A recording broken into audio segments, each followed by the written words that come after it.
Damn. All right. Episode 2. Oh, I probably should have taken a drink. That was a bit rude, wasn't it? Mate, it's bad luck. Oh, I didn't look at you in the eyes either. No, that doesn't matter. I think it's more bad luck if you do. I mean, you shouldn't cheese with water anyway. That's a fair point. We're off to a good start. I only do it for the timestamp just so it's easier for me to edit because these are really hard.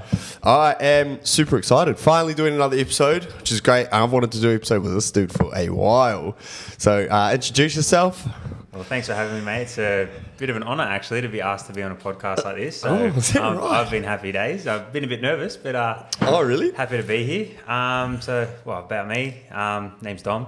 Mm-hmm. I've been in the industry now for almost 10 years. So I started just after I turned 20. Almost a decade. Almost 10 years. So pretty much straight out of high school, went straight to college, got my Cert 3 and 4 in personal training, and then got my remedial massage certificate as well.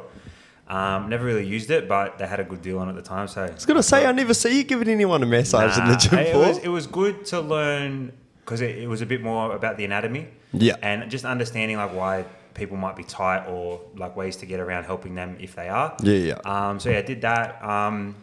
Started looking for jobs pretty much straight away, but couldn't find anything. So I fell into a trade. Did that for about 18 months and then was lucky enough to land a job at a gym in Willoughby, which I was at for 6 years. And then made the jump after 6 years to Fitness First. And I've been there now. August will be 4 years at Fitness First. So Jesus. Almost 10 years in the game. Got everything time-stamped, man. Yeah. I just want to cut back quickly. How was your doing like labouring work, your trade work? It was good. 18 months, yeah? Yeah, about a year and a half. You lasted longer than me. I was doing floor laying. Oh, okay, right. So I was working for a mob that was working at Royal North Shore Hospital. Okay. So we were doing all the flooring at the hospital there. So it was pretty much the only job site I went to. It was good. It never felt like what I wanted to do though. I always thought if I ever fell into a trade, I'd fall into something like carpentry. Okay.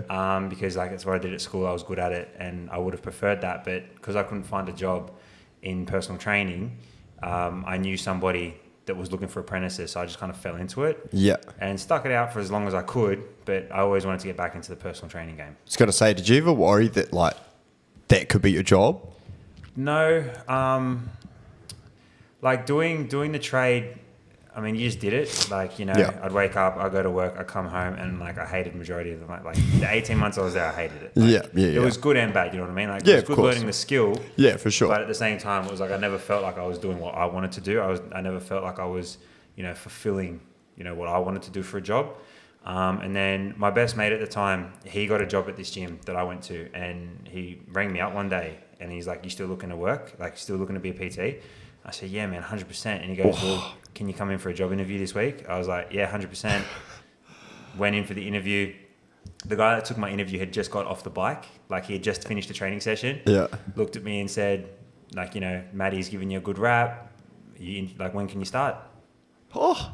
And I was like, I handed my 2-week resignation. I can start in like 3 weeks. He goes, "See you then." Oh. And that was my interview. Gun. So then part of the interview process was where I went to, you did like a 10-week, 9-week training thing. So like you were like a client of theirs for 9 weeks while you learnt their systems, their structures and things like that. You went on a bit of a weight loss journey with them. Okay. And then they wanted to see how you performed in it. And then at the end of that, I pretty much was straight into it, started training clients. And that was, it was 10 years ago. Man, that's crazy. But reason why I asked was because I remember straight out of school, I didn't know what I wanted to do exactly. And I remember my first job I got, my brother-in-law hooked me up with a job at like a trucking company driving forklifts. And I remember I was like just turned 18. I was doing this job, started at 6 a.m. and I didn't even go to fucking school at 8. So like I was getting this job, I started at 6. And I just remember I'd like watch all these people doing this job every day. And I just remember sitting there being like, man, is this it? Yeah. Like, is this it? Yeah, I know what you mean. Is this what I'm going to be doing? And then like some of these dudes have been forklift drivers. And there's nothing wrong with that. But it's just like for me, like personally, I was just like, damn, like, is this what I'm going to be doing? Like, am I going to be a forklift driver for the rest of my life? And I always think about that now. Like, even when I have like hard-ish times, like with PT and stuff, I'm like, fuck. It's not that bad. Do you know what I mean? Like in the grand scheme of things to where I am, like how lucky I am to be in the job I'm in. Like I always think back to those days I used to sit on that fucking forklift at 6 a.m. like, Yeah. Man, what am I doing? Yeah, I know what you mean. I hate this job. Hence why I sort of brought it back to that. You're from Sydney. Whereabouts your family and stuff from here? So I grew up out in Dural, so like Okay. out in the hills.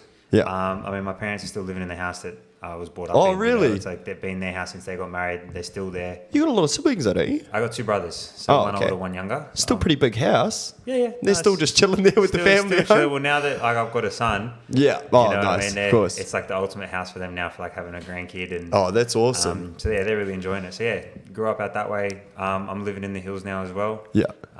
So yeah, like trekking it into work every day is not too bad because like you know what it's like. You leave the house. Yeah, and, for sure. You know, you're starting at 5 a.m. in the morning. You're out the door at 4:15. There's no one on the road. Sporty growing up? I wanted to be sporty. I was actually quite overweight growing up. Really? Yeah. I didn't know that. So I grew up like very traditional Italian Yeah. household where like food was how you showed love. You Yeah. know what I mean? And until I got into the fitness game, like nobody knew what like carbs were. No one knew what protein was. No one knew what fat was. Like, and you just, every family event, there was just an abundance of food and you ate until you could not eat anymore. And like, you know, the typical like memes and stuff or things you see about like grandmothers that's like the Or plate's nonnas. empty. Nonna's like, oh, you don't want another plate? And it's like, nah, I'm full. And they get sad. It's like, that was legit. They'd offer you another really? plate. And if you said no, they'd get upset by it. And it's like, so you just ate and ate. And I didn't start playing sport till I was 11. Okay. So I started playing league when I was 11 because my mates played it. I was no good. Really? Like, nah, I was a little chubby kid. Yeah. Like, stuck straight in the front row. Didn't like to get tackled. Didn't like to tackle. So Yeah. it was like, I only played for a couple of years. And then I got into coaching and refereeing. Oh, yeah, I And knew you then- did refereeing. Then got into training. So my little brother is 3 years younger than me. I was a trainer for his team. Yeah. So I stayed around the sport for ages. Started coaching 6-year-olds. Took them for like 4 years. Yeah. And it wasn't until like I started losing weight that I started to get better at sport. And that's why now I still play basketball. Because I've always had a competitiveness in me. I Yeah. always wanted to compete. But as a teenager and as a kid, like I was overweight. So like Yeah. I never did that. But now that's why I like to get out and play basketball. So that's why I like play golf. That's why I like to, you know, challenge myself in a sport still because I enjoy it and I love it. And now I feel like I can. Back then I didn't. Yeah, when you first got into training, what kind of training did you first get into? So I probably would have got my first gym membership probably 17, now like 16, 17 kind of days. You know, you'd go straight to the gym after high school, All the boys. bench, leg press. You know, Yeah. no idea about training. Absolutely no idea. But, you know, we just used to go and that's what I got into. And then when I started work at the gym that I did, they were very run culture. Like they had a very big run culture at the At your gym. first At the gym first you job, worked at, so yeah. they had a very big run culture. So I got into half marathon running. Oh, really? Yeah. So I didn't even know you did a half I've marathon. done, you so done two half marathons. So Nice. I did the Sydney Morning Herald and then the Gold Coast half. Yeah, I got into running. Yeah. I did find though that like as much as I did it, I always still reverted back to weights. Yeah. So and then did a bodybuilding show. So I got into like bodybuilding, did a bodybuilding show, and then got into powerlifting. And powerlifting was the thing I probably stuck to for the longest time. Competed in that, trained in that for ages, and then I hurt my back. And then kind of fell out of training for a little while, like very on and off. Never did proper rehab for my back until I met a guy named James, and he was like a very rehab specialist. So he helped me out a lot. He got my back better, did another show, and now I've kind of been fiddling with a bit of strength work, bit of bodybuilding work, and more so just moving better. Yeah. So that's been my training. Well, that's like fitness in general. I mean, especially for me, I feel like everyone's like journey through fitness. Once you're in, you're like kind of in, but it's always like can be so many different things. Like for like, I'll spend a month on. I've been doing a lot more conditioning now that I've been training at my friend's gym, Double Bay. Like I wasn't doing that for ages. Yeah. Then like I'll go on a 4-6 week block where I'm like real into strength, and I'll do that heaps. And then I'm like, I'm gonna, and then I end up, and then something like you were saying with like injuries. I had a back injury as well. And you end up like not moving much, like doing like minimal stuff here and there. Like it's so like up and down with training. But when you met your rehab friend, was that, did you know him previously? I did know him previously, and he was, when I first hurt my back, The guys that I go to for like physio, chiro, and them, they're still the same guys I use. I've been using them for about 5 years now. Yeah. They helped me get back into the gym, which was good. But I noticed that if I would stop lifting, that's when problems really started to arise. So the first lockdown that we had here was when I got into contact with James. I did know him previously though. So actually, sorry, I did my comp before I met him. And the gym that I was training at just after my comp, he was a trainer there. And we just hit it off straight away. Like, he loved training hard. We had like powerlifting. He was a powerlifter. He had a powerlifting background. Yeah. We had done a few similar courses and stuff like that. So we had a lot of in common. And then when the lockdown happened and all the gyms shut, he had a garage gym. Oh. And because I wasn't training... Was he close to you? Yeah, close to the gym in Willoughby. Oh, is he? He had an apartment. So yeah, when I started training with him, the reason I started training with him is I knew he had the gym.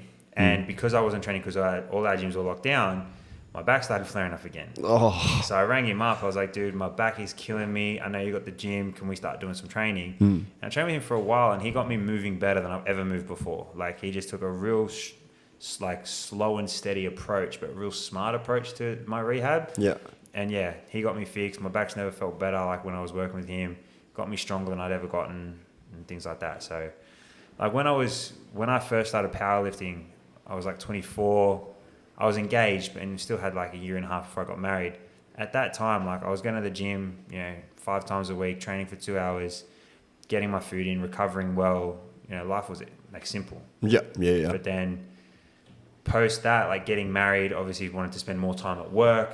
So then the training took a hit. Like, what I was getting at is like all my training throughout like the 10 years I've been doing it, 12 years I've been doing it, has always been dictated by what's going on in my life. Yeah. So like when I was getting married, like the 9 months leading up to my wedding, it was like, I can't dedicate 3 hours a day to the gym. I need to be working because I'm saving. You know what I mean? Like, once I get married and I move out, it's like, I got a mortgage, I got bills, I got, I got to put food in the fridge, that kind of thing. So I started working more. And when you're working more and you're not allocating the time to the training, the type of powerlifting I was doing, like, my numbers weren't going up, my body was hurting more, I wasn't recovering as well. So I was like, why am I bashing my head against the wall, running my body into the ground for no benefit? And that's when I kind of fell back into the bodybuilding style training, because it was like I was able to dictate more like smarter sessions around my work life. Yeah, I'm going to gas you up a little bit here as well. I think as well, like, because the reason why, like, when I first started and I looked up someone like you in the gym, especially now, like, that I know you a little bit better, is that because you've done so many different things, like all those things you just mentioned, you've had injuries, you've got married, you've had a kid, you've competed twice, you've run half marathons, because you have so much experience in the industry. I think that's one of many reasons why you're such a good PT as well, because I feel like anyone can come to you and then you can probably relate to them. You know what I mean? Yeah. No matter what part of their life they're at, whether it's the same thing you just said and they're having to work too much at the moment, but they want to try fit in, or they just had a kid, but again, they want to try and make it work, or they want to compete, or they want to do powerlifting. I feel like you cover such a broad spectrum of stuff and your knowledge is so good. Yeah. Like, that's one of the things that I kind of want to get to. Not exactly like I want to compete and things like that, but I would like to have a really good understanding of all those different aspects of the industry. And that's why I think, gassing you up a little bit here, but that's why I think you're probably such a great PT, is that you can relate and have those conversations. I can't sit there and be like, the person, I have 3 kids, I can't get into the gym. And I'm like, I can't really, I've got no kids, so I can't really relate. Like, I kind of understand where you're coming from, but also I can't really relate to your situation because I've never been in it. Yeah, and previous to having my kid, sometimes I would kind of like hear what they're saying and think, oh, it's just another excuse. It's just another excuse. But at the same time as well, it's like, I've never trained anybody that is a professional athlete or is trying to become a professional athlete. Yeah. So if they come to me and they don't feel like doing a heavy session, or they don't feel like busting it in the gym, it's like, all right, cool. What do you feel like doing? Yeah. You know what I mean? Like, 100%. If we need to pull, all right, let's pull back today. Yeah.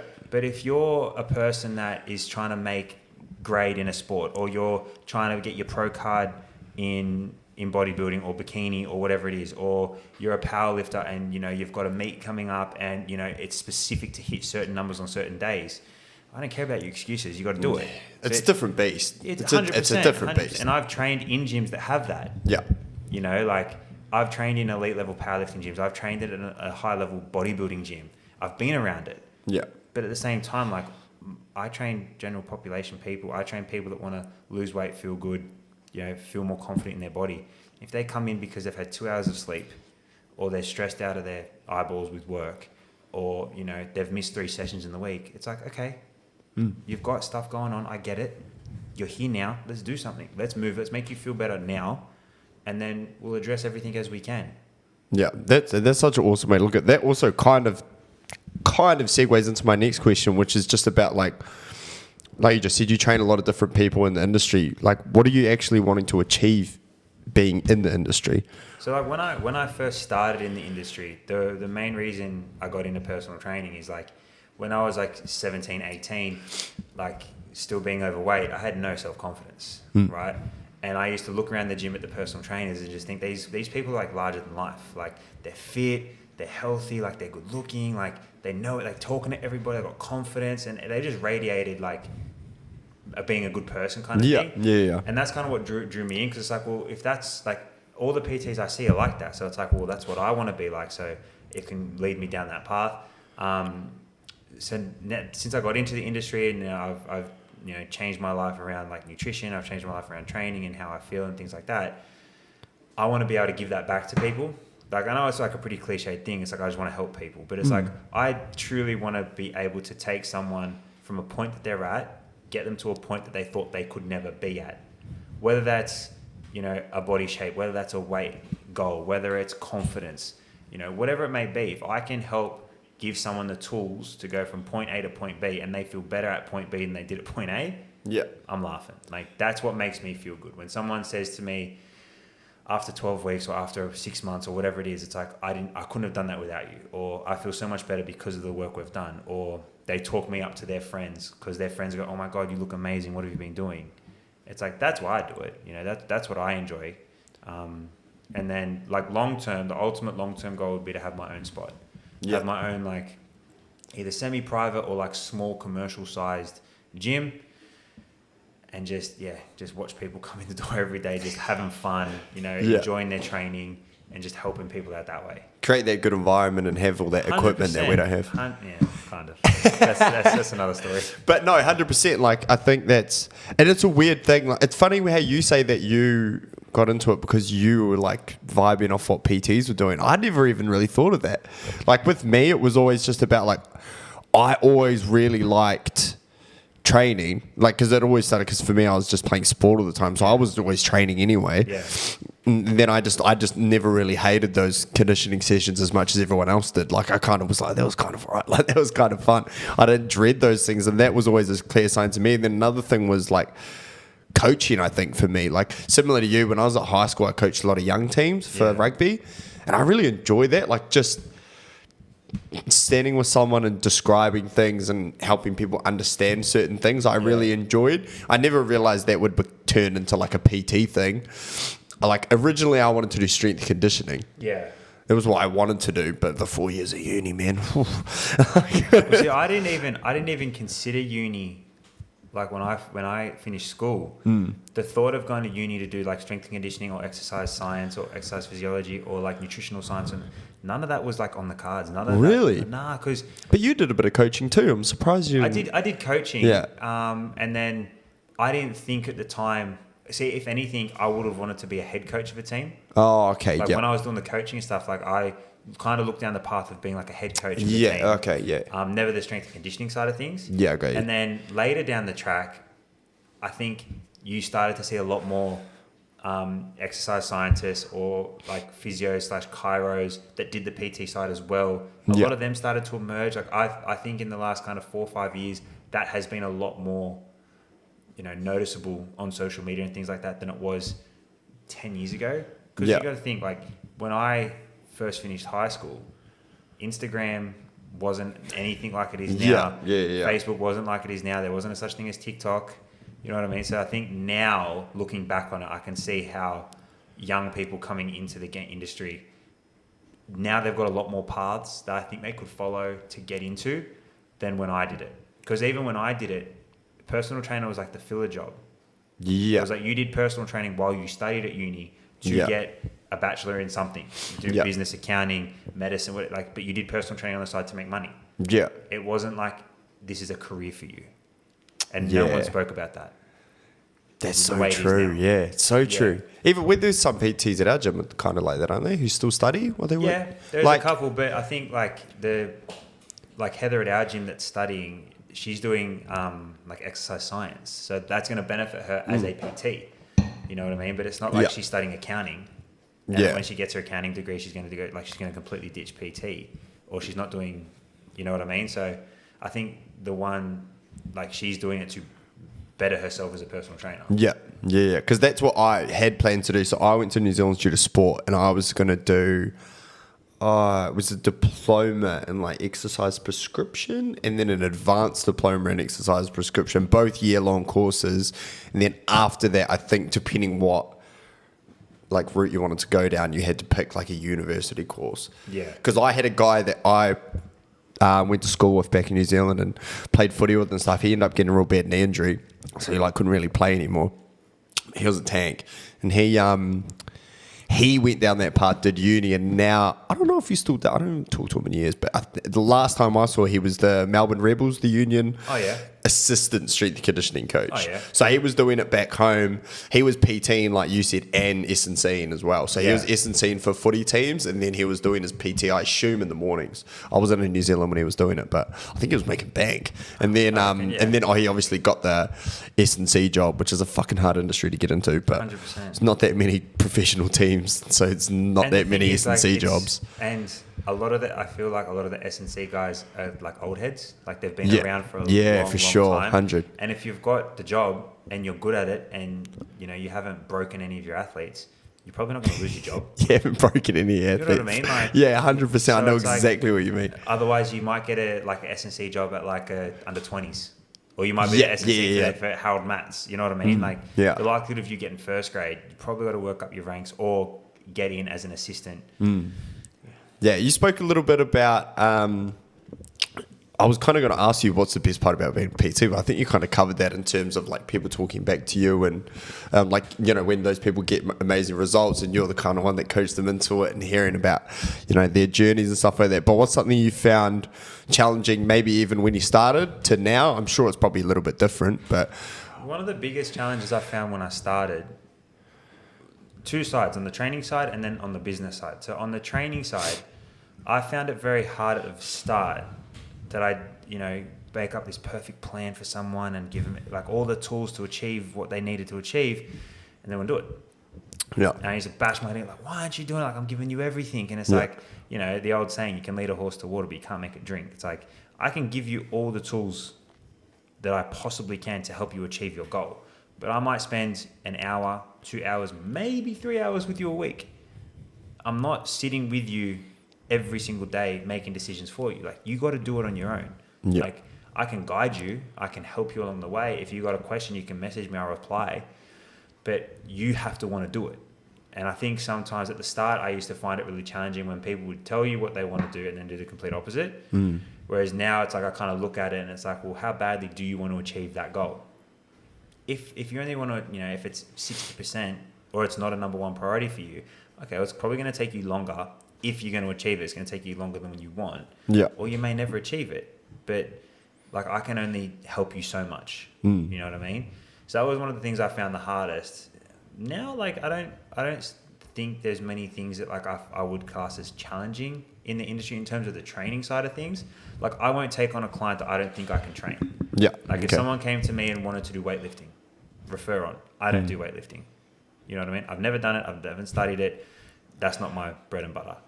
If someone came to me and wanted to learn how to do a handstand, I can't do a handstand. I was going to say, I'm not teaching you how to do I had a lady that was like, I want to learn how to do the splits. I was like, no fucking chance. Right, well, I just don't know it. I was like, oh, look, I can. There's other PTs. I've never done the splits. Like, I can't. You know there's what I mean? no chance. It's like I've done boxing. Yeah. Someone came to me and wanted to learn kickboxing. I don't do kickboxing. I've never done. I don't know how to throw a kick. Yeah. Like, my wife does Muay Thai. Oh yeah, Right? yeah. She can teach you how to throw a kick. I'll bring her to the session if you want. She'll teach you how to throw a kick. Yeah, 100%. I can just say how to throw hands. Yeah. You know what I mean? Like, I know that. I'll stay in that lane. I'm not going to do anything that I don't feel I can do. So now it's like, if I need to refer out, I refer out. Yeah, it was interesting. James said something really good when he was on here, when he was talking about like that first meeting with someone, and it was kind of similar to what you were saying, that frustrating part of them like not following it. His thing was like, I just have a whole conversation around I can only control what happens in here for you. Like, I'll take complete responsibility for that hour you're with me. 2 hours, like you say, 3 hours in the gym with me. Everything past that is all up to you. I'll give you the tools and like I'll give you all the stuff that you need, but everything outside of when you're not with me is all kind of on you. Like 100%. You say, you can message me, I can help you as much as possible, but it's all going to come down to whether you actually are going to get down and do it enough. And I like the way he worded it, because it was kind of just like, this isn't just my responsibility for you to get these results, you know, like a lot of this is going to come back on you. And that's one thing I do. Like when I take have that initial chat and find out about them, it's like I use like we a lot, like we're a team here. Like we need to work together to achieve a common goal. And like I've had people ask me before, it's like, oh, can you write me a food plan? It's like, no, I won't write you a food plan. I'll help you figure out like how many the macros that you should be on, but I'm not going to just give you like go and eat this, because it doesn't teach you anything. And when I'm not around, what are you going to do? Exactly. But if I can educate you and teach you, this is what a carb is, this is what a protein is, this is what a fat is. You know, these foods are more likely going to be calorie dense. These foods are going to be calorie light. Like, this is how you make good decisions. When you're out on your own, if it means enough to you, you will be able to make those decisions on like by yourself. And I want to get you to the point where you don't need me. Yeah, of course. You know what I mean? Like, I want to teach you enough, give you enough tools that you can go out and do it on your own, and maybe just check back in with me every now and then. Like, for sure. You know, if you want to stay with me for like extended periods of time, okay, I'm more than happy with that. But that goes for the nutrition side, that goes for the training side. Of course. And doubling back to your question before, is like what I found hard, and like on the business side of things, at the start, it was learning how to sell. Like, I was lucky at the gym that I was at for the first 6 years that I was an employee of theirs. So clients would like want to train, they'd come in, they'd do a consult with like maybe one of the seniors or the owner or the manager or whatnot, and then they would allocate you to a trainer. So I didn't really have to sell then. But then when I took on that responsibility and I had to actually start selling, that I found was like the most difficult, but then the most beneficial at the same time. Learning how to sell yourself as a PT. Yeah, that's a weird part of the business a lot of people don't think of, I don't think either. And then obviously coming into fitness first and your own boss, it's like I was lucky that I had that already. Like it wasn't a struggle to like sit down and have a chat to someone I've never chatted to before. It wasn't hard for me to like walk up to people in the gym and just have a chat to them and help them out if they needed it, you know? Like I had that confidence built up. But that was what I found the hardest back then. And then if you're good and you're genuine with what you do, that's how I feel you retain clients. You know what I mean? Like if you're, you know, blowing smoke, you get found out pretty quickly. Yeah, you know what for I mean? sure. And that's when people leave you. And then, so that on the business side, I think was the hardest part. It was like learning the sales side of how to be a PT. All right, we're going to have a little break and then we'll come straight. All right, we're back. Just following on, I think the next thing I kind of want to cover, I know we probably both have these people, but who kind of for you and has inspired you to either get in or while you've been in the industry? What does that look like for you? Has there been people that have helped you get to where you are? People that you've always looked up to, maybe that you didn't even know, that you just knew from afar, like Instagram or something, or other personal trainers that you knew? Well, who has that person been for you? Well, so it's funny, like one of the people that has always driven me to push myself and do better, and like the person that pretty much made me make the jump from, you know, being comfortable in a gym where I was just an employee to getting out and doing it on my own is my wife. You know, really? Like 100%. Like she's always been the person that's backed me 100%. Anything that I've wanted to pursue in the industry, she's always backed me 100%. And she really has always kind of given me the kick up the ass that I probably do need. Oh yeah. To like push myself on. But in terms of the actual industry and getting into training, like when I first started like looking into the powerlifting side of things, and I started looking at courses, the first course that I did through like for powerlifting was the strength system with the Australian strength coach Sebastian. Is that? Oh yeah. So I did that. God, he started the gym in North Sydney. So where's his gym now? I think it's what's it called? Base. That's right. Because you see it always in the back with people doing this. I think it's in the inner west somewhere. I think maybe Marrickville. I could be completely wrong. But I think it's there. So I did, strength system level 1 and 2 with him. And after I did that, I started training there. Oh, right. So that was the powerlifting gym I trained at. Yeah. So he was the guy that was like watching me, Wow. and his coaches and trainers were the ones watching me. So his brother was there, and he had a guy there by the name of Alex Simon, or Godly Strong, who went on to set the Australian record in the super heavyweight division. Wow. Powerlifting. So he was the guy standing behind me telling me to squat. You know what I mean? So I was like, it gave me a bit of motivation. Yeah, 100. So he was one of the guys that got me into the powerlifting. Yeah. And then through him, coach by the name of Eugene Teo. Oh, yeah, I follow him, yeah. So he's got his own company called Ganbaru. Yeah. Butchered that. But so again, I did one of his courses on like movement and mechanics and breathing and stuff like that. Through the gym at Clean Health when I was training there. Was it through Clean Health? Well, no, he wasn't. But then when I started training at Clean Health, they ran performance programming and nutrition there. Yeah. So when I did those courses, a guy by the name of Corey Baddocks, he like really inspired me and like taught me a lot, and I had a lot of good chats with him when I was doing the courses there. Same with another coach that was there, Jason 10K. So those two guys were really good. And then I met my coach for James Mack through them. And again, we just used to talk heaps of training, heaps about movement, recovery, things like that. And then lately I've been following along a lot with the company called Prescript. So two of their head coaches, Jordan Shallow and Killian Hamilton. So like I've done their 2 courses recently, and they're 2 guys that like I really look up to and follow along really closely. And then for bodybuilding, a guy by the name of Coach Mike Van Wyck, so big Mike Van Wyck, who's out of Canada. Oh, yeah. So I watch like is that the gym video you showed me? Is that his gym in Canada? Yeah. Oh, yeah, that's right. He's the trainer there. Oh, right. Yeah. He's been around the game for a long time, and I watch all his YouTube stuff and just little things that he does. Like I look at it, understand it, take it and try and put it into practice. Same thing with Jordan Shallow, same thing with Killian. Just watch their stuff, done their courses, and they've really like pushed me to become the trainer that I am today. This is a bit of a personal question for me. What kind of... Do you have any structure around how you fit in your study? Like obviously, because there's so many different things, right? There's like your courses, there's your YouTube, there's your podcasts. Like how do you sort of structure the way you learn into like a general week for you? Or does that differ depending on... It differs depending on the time. Obviously, when it comes to an actual course or like actual study, I do what I enjoy. You know what I mean? So I'm gonna study something or look at and do research for a course or something like that I think is going to benefit me in the way that I train people and the way that I train myself. Yeah. You know, like I don't think I will ever do a weightlifting course. Yeah. Because I don't really ever want to do weightlifting, but I also don't want to take on weightlifting clients. Like it's just not something that I would want to do. So I probably won't ever do a course to do it. One thing that I like now is about like biomechanics, human movement, you know, understanding how the body works. And then, so that's what I want to get into. And then I like the bodybuilding style of training because I think it kind of is the most easy or most transferable, to Gen Pop. Yeah. You know, they come into a gym, there's equipment, there's dumbbells, there's free weights. Like, how can I structure a program to fit this person? Generally, like a bodybuilding style program might be more beneficial. It's going to help them move better and things like that. Yeah. So that's, and then in terms of like podcasts and YouTube and stuff, podcasts when I'm driving to work, YouTube when I'm on the treadmill doing my cardio. Yeah. Like, and again, it's things that I enjoy. Like the pages that I'm subscribed to or the podcasts that I listen to are the ones that I enjoy listening to. I don't really venture outside of those kind of things.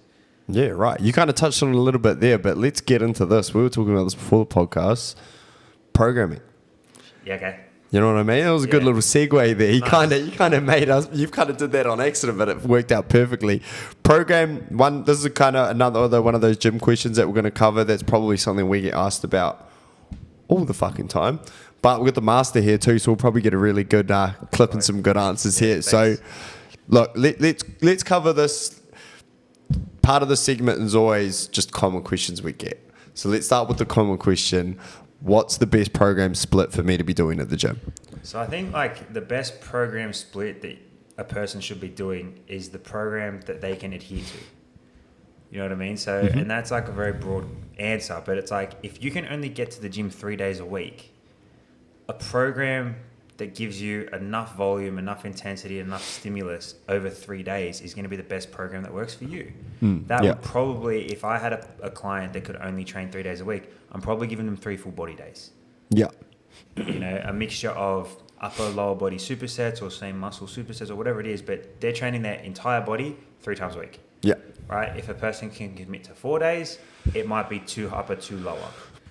If a person can do 5 days, depending on where their goals lie, it might be more, one body part might get a bit more attention than another based on the conversation that we have on what do you want to achieve. Like if someone comes to me and says they want to grow their legs, well, their program is going to have more legs in it. Yeah. If someone says they want to improve their bench press, well, their program is going to have a lot of bench specific stuff in it. Right? How many days a week they train or they can commit to training will dictate how much specificity goes into that program. Is that similar to your... Oh, just cracked a little high there. Is that similar to your blocks as well? Is that kind of just specific to the person? Like in terms of like, do you cycle through different blocks, like a strength block? Like, do you go through a hypertrophy block and then like a wee bit of an endurance block? Do you change that much? Again, it kind of comes down to the person. Yeah, right? that's what I was asking, kind of. If a person comes to me and say and they want to get strong, yeah, and it's like, okay, where do you want to get strong? Is it like a general term you want to be strong, or like do you want to improve your squat? Yeah, you know right. I mean? Okay. So like if we can narrow down in that first chat, like what it is they actually want to achieve, it can then kind of dictate the training that they need. Yeah. It then also goes like, when do they stop? Like, if you want to improve your squat, you can always improve your squat. So you could stay strength training forever if you wanted to. Yeah. Part of that might include having more hypertrophy blocks. That might have a higher volume, lower intensity block. But you're kind of always looking to improve the squat. So it's like, what is going to work best for you? Taking into consideration though as well, who is the person? Is it a 40-year-old mum of 2 or 3 kids that stays at home all day? Or is it a 40-year-old mum that's got 3 kids that works a really intense job? Like, that's going to dictate how the training programs and blocks will look as well. Yeah. I also do take into consideration what the person enjoys. Like, that always crosses my mind when I'm doing a program for them. If a person hates doing, 5-rep stuff, well, they're probably not going to get a lot of 5-rep stuff. If a person doesn't like deadlifting, well, they're not going to get deadlifts. Yeah. You know what I mean? I do take into consideration that kind of thing. And I also take into consideration how they move as well. Like if a person really struggles to move a particular type of way, or there are just exercises that just mechanically don't work for them, I find something that does. Not everybody is built to do a front squat.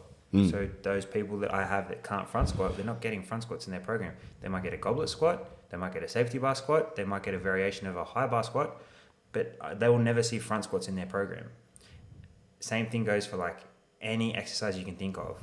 If it just doesn't work for the person, I can find another exercise that's just going to be as beneficial for that muscle group. Yeah, that's one thing that I wasn't doing for so long.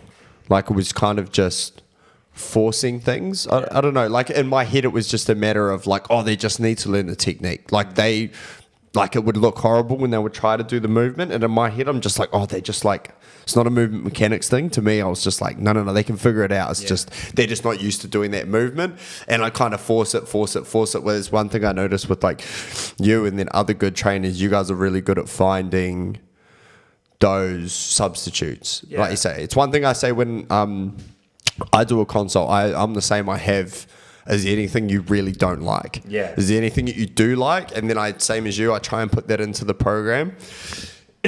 But then, it's like sometimes people will be like, fuck, I just can't deadlift. Like, it hurts. It's uncomfortable. I hate it. You just like, I know I would do the head bashing against the wall thing of like trying to teach them. Whereas you guys are really good at, so I'm just going to give you some sort of hinge that's going to work better for your body. That's one thing I'm trying to get better at now.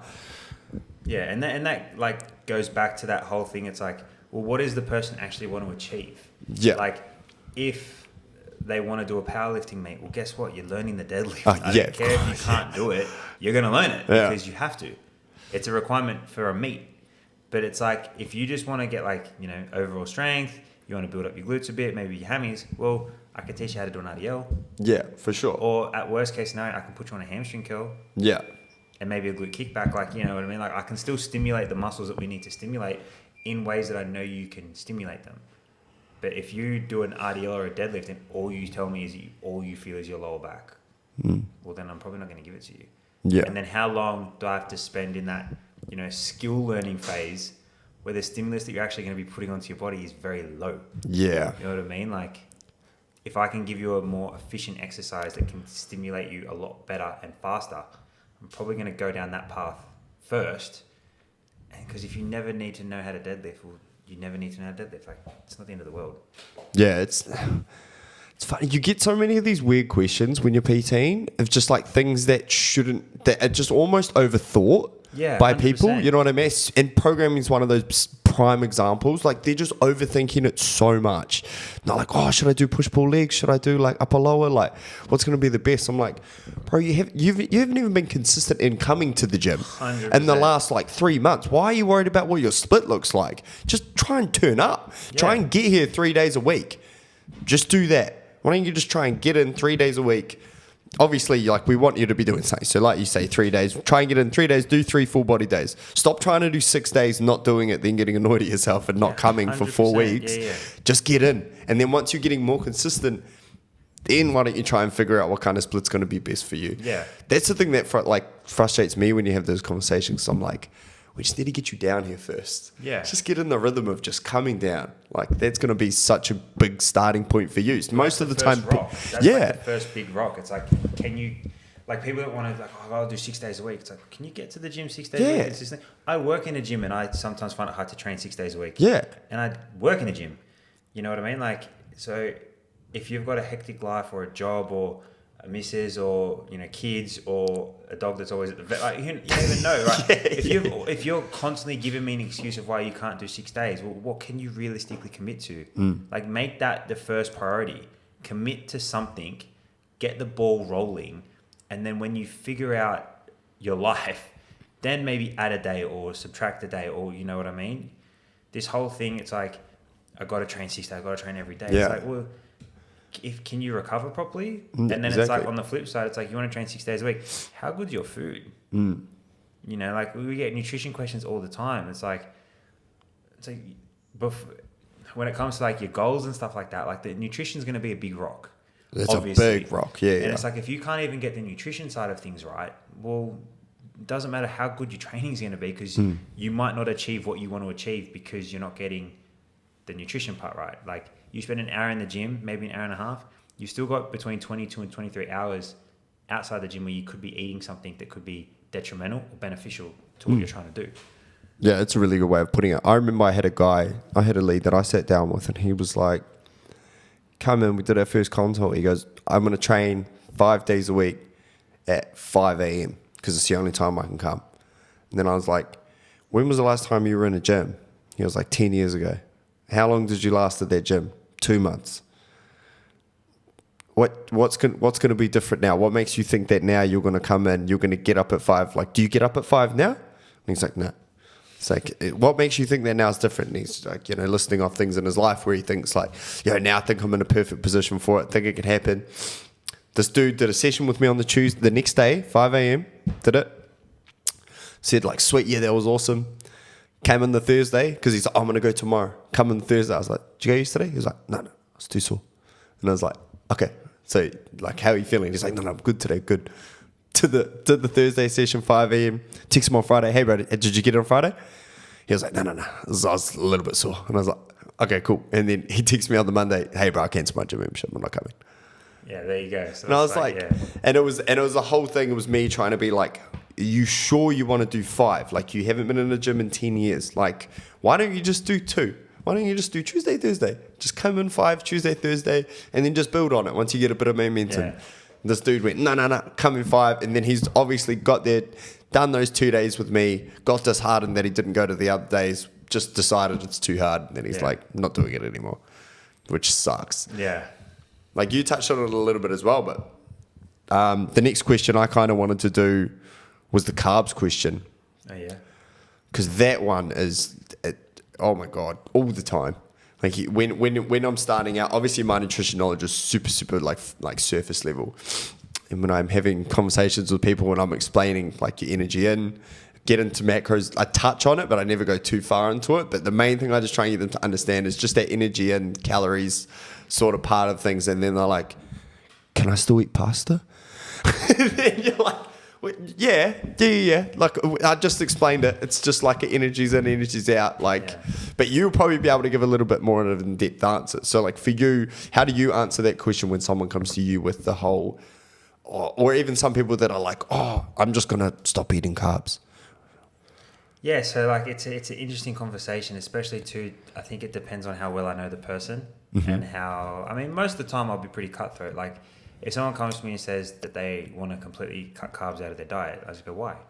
Because last time I did, I lost weight. It's like, and what happened when you reintroduced them? It's like, I put it back on. It's like, well, why do you think that is? It's like, because carbs are bad for you. It's like, well, are they? Yeah. It's like, were you tracking your food? Did you know how many calories you were eating before you cut carbs and how many calories you were eating after you cut carbs? They're like, no. So, well, maybe when you cut the carbs out, you just went into such a deficit because you completely lost a food group. Yeah. That your body was in a deficit, it lost weight. Fantastic. But when you reintroduced the carbs, obviously your calorie intake went up. Hence the reason why you maybe put on weight. So like I try and give them that like kind of rock to start with and say, you don't have to cut carbs. Now, obviously there are so many different ways of eating out there. There's the high carb, low fat. There's low fat, high carb. So that's the same thing. High carb, low fat, high fat, low carb. There's keto, which is different again. There's paleo. There's vegan, there's the carnivore. Like there's so many different ways of eating and every group will tell you that their way is the best. Kind of going back to the training thing, it's like, which style do you think you can adhere to most? Yeah. Which style do you think that you can consistently do day in, day out, when you go out for dinner, when you're out with the mates, out with the girls, like on a date, which style of eating do you think you can commit to long term and have it as a way of life, not a diet? Yeah. Right. That I, would always take into consideration for a person. And then it's like, well, let's have a look at what you're eating, how much of it you're eating, and let's like work out what's going to work best for you. Now, I know for myself, I've done keto, I've done low fat, high carb, I've done high fat, low carb, which is like, keeping the carbs around 100. And I've done paleo. And I felt good on all of them. Like there wasn't one that I felt was better or worse. Now, understanding my body better, I need carbs to perform in the gym. Yeah. If I don't have them, I feel sluggish and I feel like I don't get the most out of my sessions. I let people do a test on themselves. Like figure out what works for you. If you eat carbs, do you feel tired and want to go to bed? Or do you feel energized and raring to go run through a wall? If you feel tired and sluggish, well, okay, maybe having a lower carb style of eating might be beneficial to you, But if you eat carbs and you're raring to go and you've got tons of energy, why the hell would you want to get rid of them? Yeah. Use those carbs in the gym to perform and then reap the benefits post the training. Yeah. You know what I mean? So the nutrition one's I find the nutrition one really hard because most people, when they come to you, have their own knowledge or what they think about nutrition. You know what I mean? And you hear some doozies over time and it's like, you just want to find the thing that's going to work best for the person. And then you just want to educate them as you go, like along the way. Because nutrition is the biggest rock, but it's probably also the hardest one as well.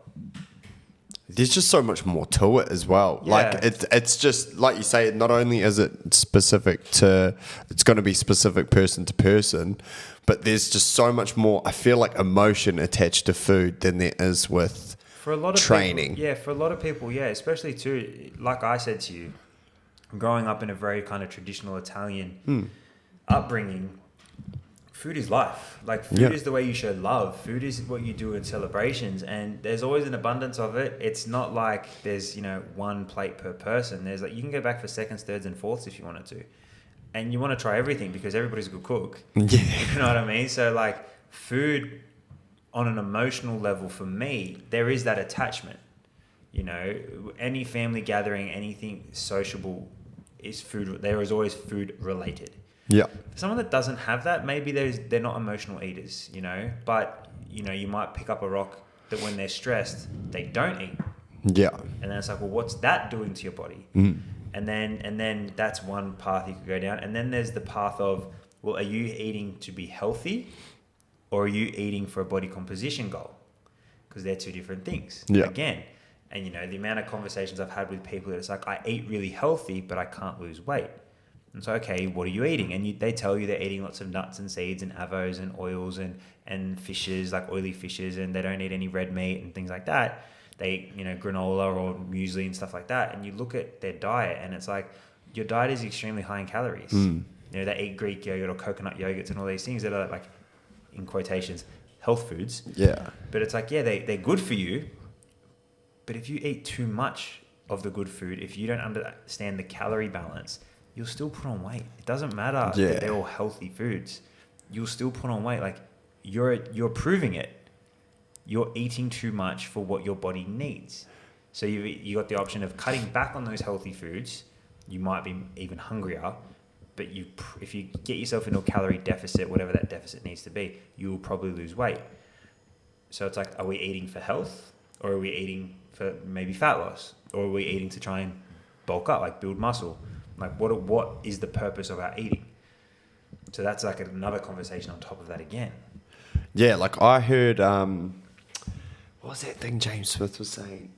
He was talking about weight gain, and this kind of comes back to what you were saying about not wanting your clients to always have to rely on you, like the educational part and trying to get them to understand certain things. His thing was that I really liked. He was like, it shouldn't be a problem that we put on weight.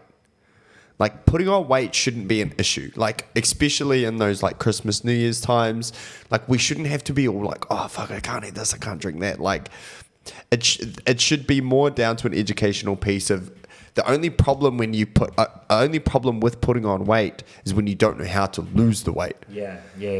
And I really liked that because it was just like, it doesn't make anyone feel bad about, you know, put on a little bit of weight, haven't been training much over January, or like you say, lifestyle things happen where you don't end up training as much and you put on a little bit of weight. Shouldn't be an issue. People shouldn't get down about it. It should just be like, I've just got to zero in now. Yeah. I know what I have to do to lose weight. And then it comes back to all those stuff that you've just talked about, that you've taught someone. They know how their body reacts to certain diets. They know how different food groups are going to react with their body. They just know that, okay, I've had a little bit of time off. I've just got to zero in. And then I know that weight's going to come off. Obviously, like things like age and stuff are going to change that. Like as you get older, it's probably going to get a little bit harder. But I don't think it's just that no one knows their self well enough and their nutrition and body well enough to just be confident to put on that weight because they know that they can just... Yeah, 100%. And like, it's a conversation that I have with a lot of people. Like around the Christmas, New Year's time, I have it heaps. But even when people go on holidays, it's like, I got a holiday coming up, I'm stressed about it. It's like, why? Yeah. You're on a holiday. Like, if you get back from that holiday and say that you didn't enjoy yourself to the fullest, I'll be pissed. Yeah, exactly. Like, I want you to get back and tell me the amount of cocktails you drank and the fun that you had on it. When you get back to reality and you get back to your the real world and your normal lifestyle, your normal lifestyle should involve, you know, eating a certain type of way and training a type of way. Yeah. Right? So once you get back in, you just get back into it.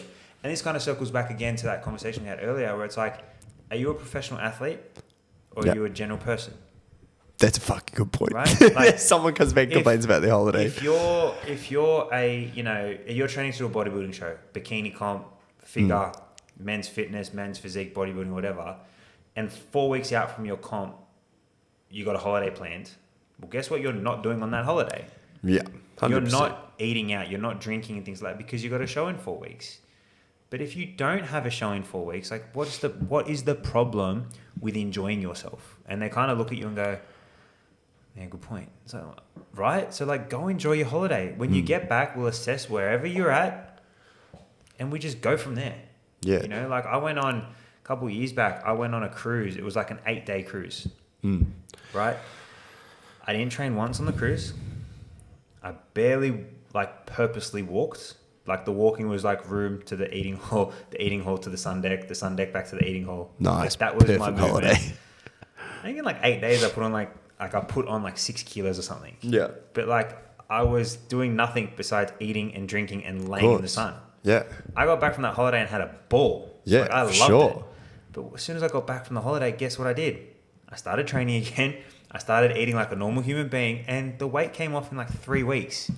So it's like, all right, sick. Let's just keep moving on. I didn't kick myself for jumping on the scales and going, oh my God, like I'm 7 kilos heavier. I don't know, what am I going to do? It's like, well, I'm not going to eat like a piece of shit anymore. I'm not going to eat burgers in between lunch and dinner. Yeah. Like I'm just going to be a normal human being again. Like, Yeah, I'm not in sure. holiday mode. I'm in normal mode, you know? And yeah, the weight came off and it kept coming off. And it's like, well, people don't realize, and like you were saying before, like it shouldn't be demonized. It shouldn't be a negativity to enjoy your holiday, enjoy Christmas, enjoy New Year's, enjoy a birthday celebration. Like, enjoy them. Yeah, exactly. When I heard that, I was like, fuck, that is such a good way I've heard it put. Yeah. Like, I just never thought of it like that.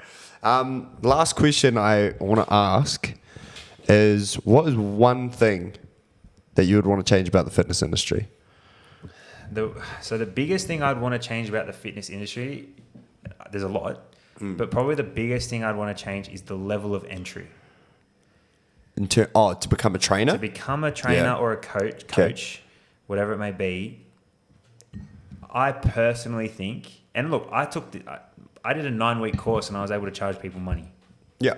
I learned more in the 10 weeks I spent at my gym when I moved there or started working there than I did in the 9-week course that gave me my certificates. Yeah.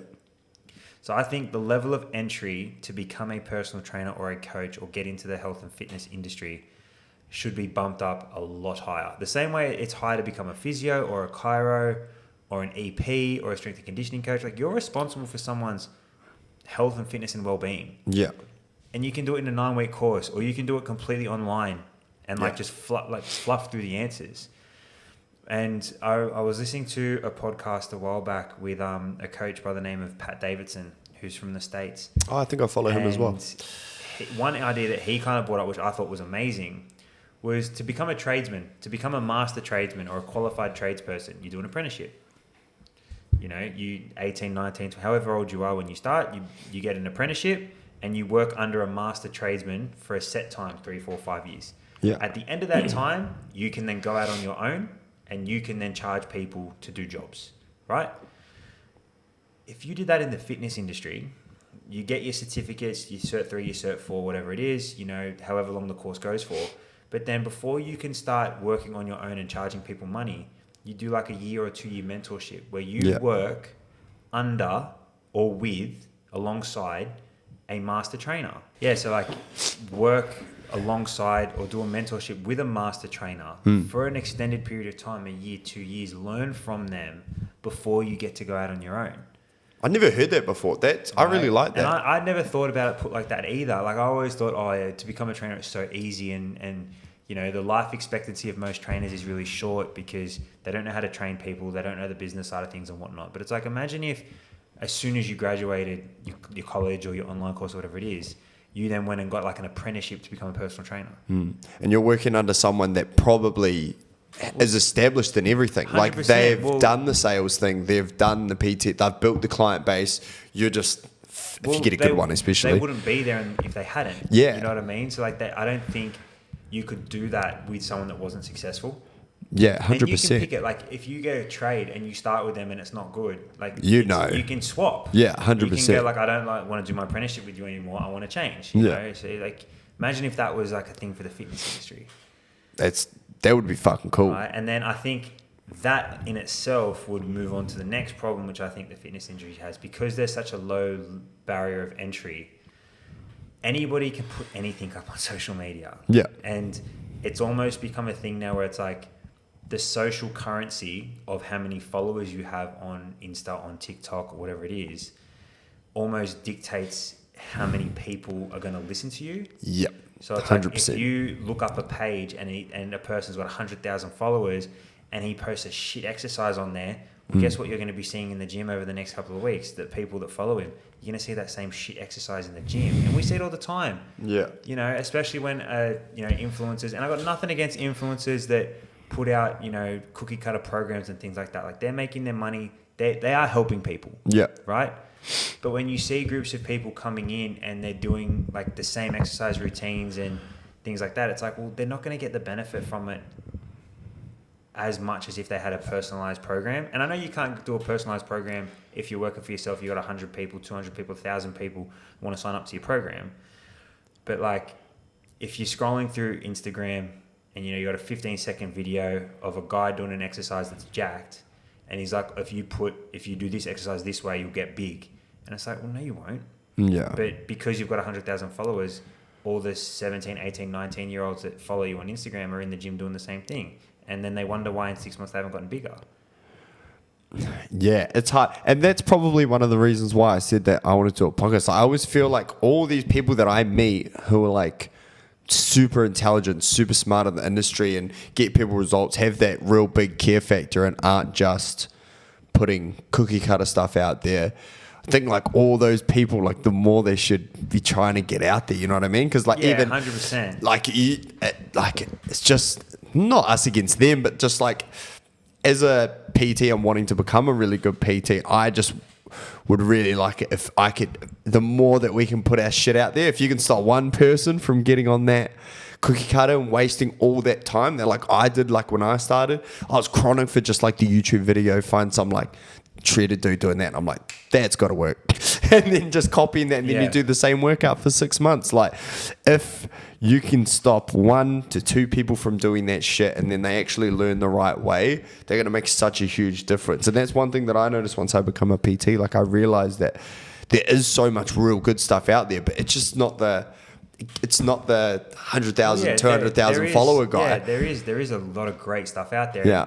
If you don't know what to look for, you don't know how to sieve through the bullshit to find the good stuff. Yeah. It can very quickly cloud your judgment because it's so easy to post stuff out there. It's so easy to sell a program. It's so easy to put a video up and say, try this workout to get a bigger chest, and then the next week you put another chest workout out there, and it's like, well, the person that did the one for 1 week is now doing a different one the second week, and do a different one the third week, and then it's like, well, they just get lost in the process, like, because then there's no consistency, there's no specificity to it. It's just they like you, you're jacked, or you're shredded, or whatever it is, and it's like, just let the person like follow something for an extended period of time, just and do it right, and they'll probably see more results than chopping and changing and trying something for 2 weeks, it didn't work. Try something for it didn't work. Try something for 6 months and tell me it doesn't work. Yeah. Who was it? I fucking can't remember. It was one of the guys you mentioned before. I can't remember which one it is, but he said something about that, about people who post like different workouts every week. And he's like, bro, if your trainer's doing a different workout, like a completely different workout every week, that's not the type of trainer you want. I know Jordan posted something similar. Like might have been that one. He posts like his training, and it's like the same session each week, but it's like there might be an extra half plate on the bar, or there might be an extra rep, or it's like but it's the same workout. And it's like, exactly. I stick to like a block for like 6 weeks maybe, and when I don't get the stimulus I need anymore, I change. That cracked me up because I was like, well, so many people do those different workouts. But that's how we all train. Exactly. What I mean? Like, I'm not doing a different workout every Monday. Like I've got, my coach sets me a program for a 3, 4, 5, 6 week block, whatever it is. And if it needs to change slightly, it's like add a rep, have a shorter rest. But it's not like, okay, we're going from lunges to hamstring curls. It's for like sure. You're doing the same exercise over a block, and then we're just going to progress either in intensity, we're going to decrease your rest period or whatnot. But it's like, it's the same thing. It's not pretty.